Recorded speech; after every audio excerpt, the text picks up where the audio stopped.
What are you doing out here this late? Windows down, car off, sitting in the dark. That looks suspicious. I'm heading home, officer. Engine's off. My hands are right here. I'm not breaking any laws. Then why do you look uncomfortable? Step out of the vehicle. I'm not uncomfortable. I just want to go home. Before I step out, can you tell me what I don't need to explain that right now. Follow instructions. Unlock.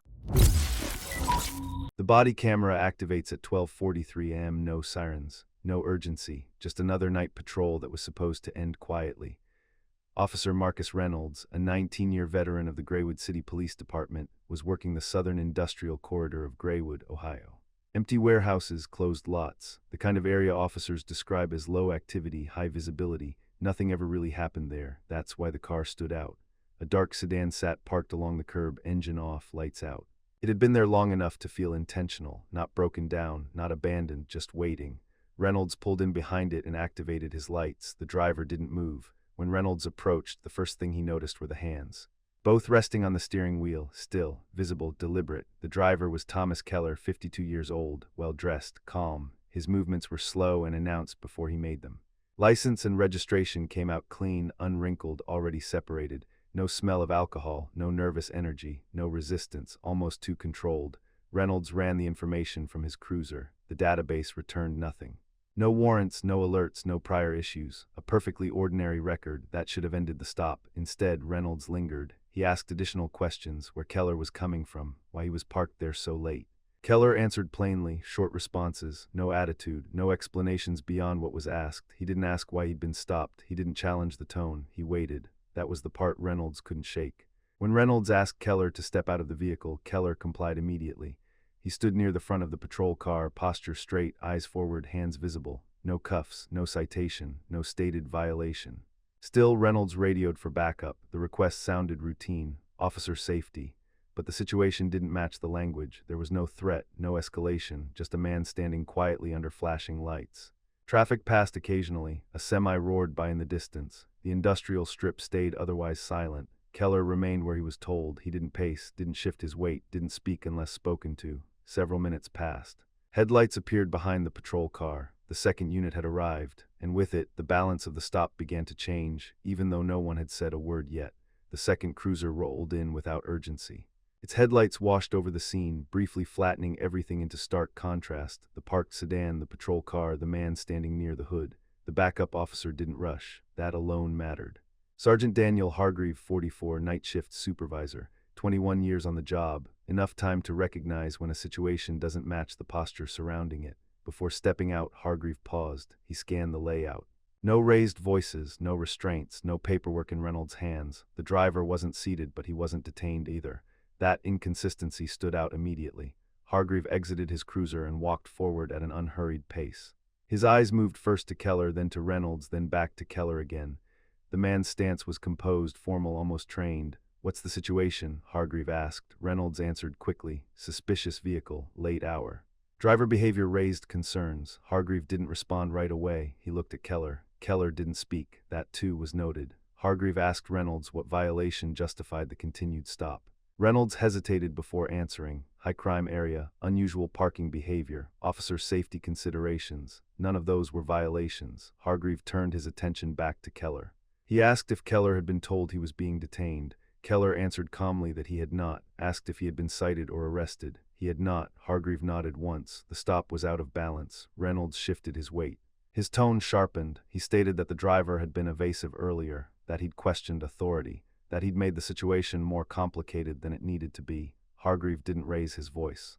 He asked a single clarifying question. What did he do exactly? Reynolds didn't have a clean answer. Hargreave requested identification from Keller.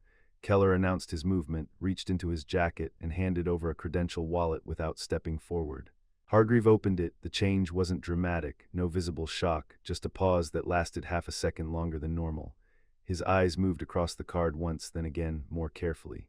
He closed the wallet and handed it back with both hands. "Yes, sir," he said. The word landed heavy in the space between them. Reynolds noticed immediately. He questioned the tone, questioned the formality, asked why rank suddenly mattered. Hargreave corrected him, calmly, precisely. The man standing under the lights wasn't just another driver. Thomas Keller was a regional compliance director for the state's Law Enforcement Oversight Board, former command staff. 2 decades in uniform before moving into internal review. Someone who had written policies Reynolds now followed. The atmosphere shifted. Reynolds insisted the stop continued. That identification didn't negate officer authority.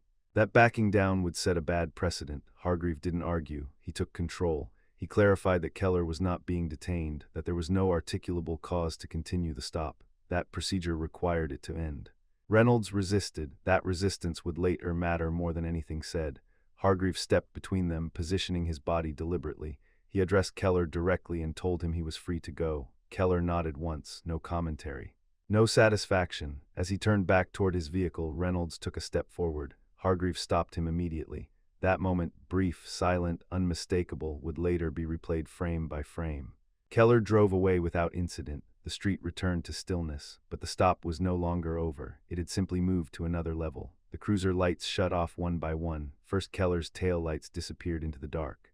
Then the backup unit pulled away. Only Reynolds remained standing beside his patrol car, posture stiff, jaw locked. Sergeant Hargreave didn't leave immediately. He stayed long enough to document timestamps, radio logs. BODYCAM status, the things that matter later when memory becomes unreliable. Reynolds broke the silence first. He said he'd been doing his job, said the driver had been testing him. Said he didn't appreciate being undercut in front of another officer. Hargreave didn't engage emotionally. He didn't argue intent. He focused on decisions. He asked why backup had been requested when no threat was present. Why the stop continued after a clean return, why a lawful question had been treated as defiance. Reynolds answered defensively. He referenced training, officer safety, gut instinct. None of it aligned cleanly with the footage. Hargreave told Reynolds the incident would be reviewed, not as punishment, as procedure. That distinction mattered on paper, less so in reality. Before leaving, Hargreave reminded him that both body cameras were active the entire time. Reynolds nodded, but his expression suggested he hadn't fully processed what that meant yet. Across town, Thomas Keller didn't go straight home. He pulled into a quiet side street and sat in his car for several minutes, engine idling. He didn't pace, didn't vent. He made one phone call, no emotion, no exaggeration, just sequence. He described the stop, the lack of cause, the escalation, the arrival of backup, the resolution. He stated the facts and ended the call. The next morning, Keller submitted a written account through official channels. It was clinical, timed, referenced by minute and second. He didn't request disciplinary action. He didn't mention names beyond what was required. He attached no commentary. That report triggered a process Reynolds didn't see coming. 3 days later, a review was scheduled. No press, no announcement. Just a small conference room, a supervisor, internal affairs, and 2 screens playing synchronized body cam footage. The room stayed quiet as the stop unfolded again. Every pause, every shift in tone, every moment the stop could have ended and didn't. The reviewers asked questions only after the footage finished. Why was the stop initiated? What violation was articulated? Why was the driver removed from the vehicle? Why was backup requested? Reynolds answered carefully. He used language from the academy. He referenced safety protocols. He repeated phrases already recorded on camera. When his answers conflicted with the footage, the video was replayed, slowly, frame by frame. The focus never shifted to Keller's position or prior authority. His role was deliberately removed from the analysis. The review centered on conduct, decision points, and escalation, especially the moment Reynolds dismissed a lawful question as a challenge to authority. By the end of the session, the outcome was clear. Reynolds was placed on administrative leave. Because he was still within his probationary period, the process moved quickly. 2 weeks later, he resigned. No press release followed. Just an internal memo emphasizing training standards and discretionary stops. Mandatory refresher sessions were scheduled using anonymized footage from the incident. The stop became an example, not publicly, internally. And one detail kept resurfacing, a small moment barely noticed at the scene. When Hargreave had returned Keller's credentials, before anyone realized who Keller was, before the tension broke, Hargreave had straightened his posture and spoken with formal acknowledgement. That gesture would later be paused on screen, not as symbolism, as instruction. The footage didn't circulate all at once, it moved quietly. Supervisor to supervisor, training unit to command staff, always without names. Always stripped of context beyond time, place, and conduct. The clip was labeled simply, Night Stop, Industrial Corridor. In training rooms, the video was paused often. Instructors pointed out where the stop could have ended. Where discretion should have replaced persistence. Where questions turned into assumptions. They highlighted the radio call for backup. They highlighted the posture shift. They highlighted the moment authority was asserted without cause. Reynolds' name never came up. That was intentional. The department didn't need a villain. It needed a correction. Still, the impact rippled. New patrol briefings began emphasizing articulable cause. Supervisors were instructed to intervene earlier in ambiguous stops. Probationary officers were reminded that decisiveness without judgment wasn't confidence, it was risk. Sergeant Hargreave was asked to assist with training. Not because he escalated, because he stopped it. He didn't give speeches.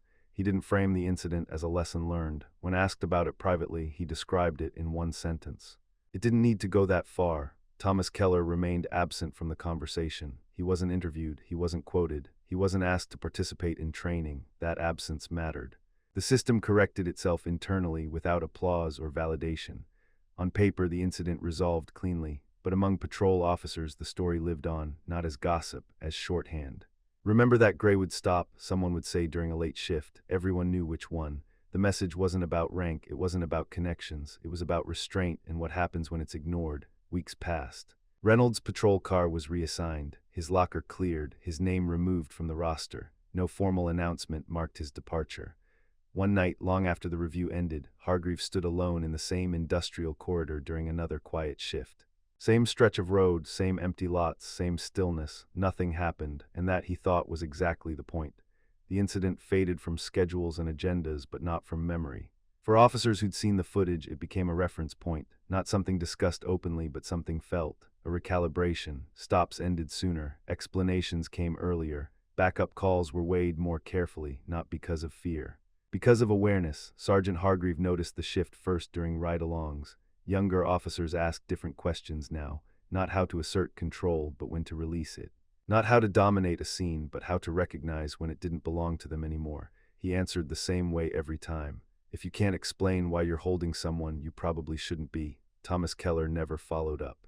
He didn't request updates, didn't ask for outcomes. From the outside, it looked like indifference. In reality, it was discipline. Keller understood systems. He knew pressure didn't always need to be applied directly.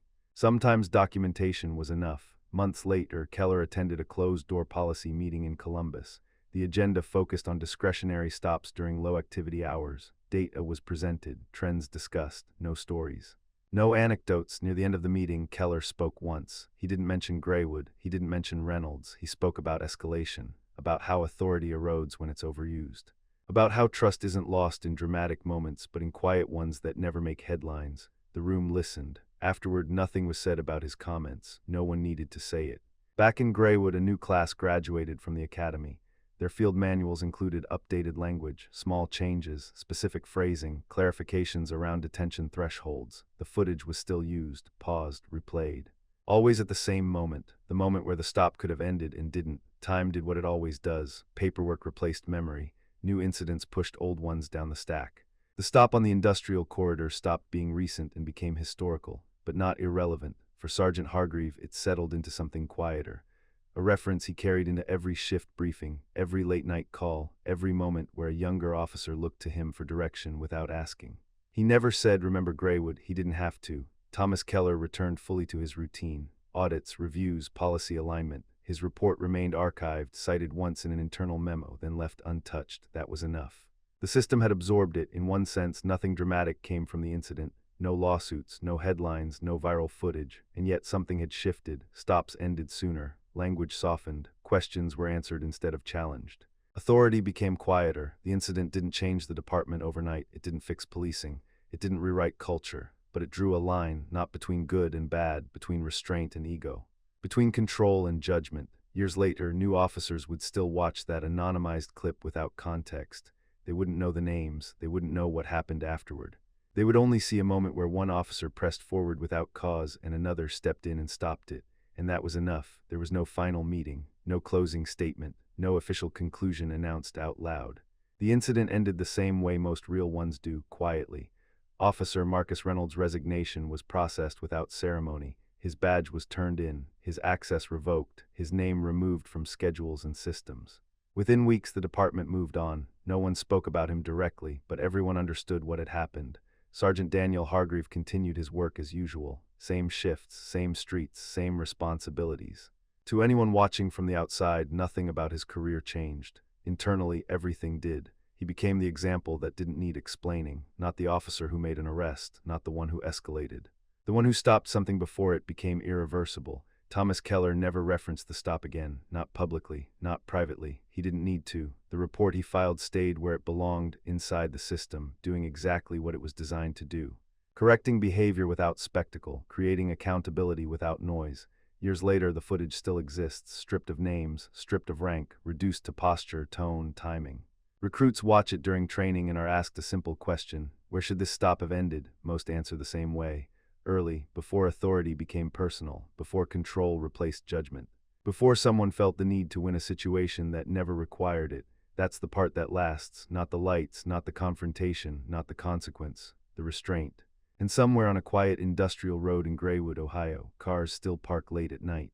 Officers still patrol, body cameras still activate. Most stops end exactly the way they should. Because once in a while, a system catches itself on record, on camera, and adjusts before it's too late. If you made it all the way through this story, make sure you're subscribed. New real-world stories drop regularly, and the next one goes even deeper. Now tell us in the comments, at what exact moment do you think this stop should have ended? And do you believe restraint is taught or learned the hard way? Drop your answer below.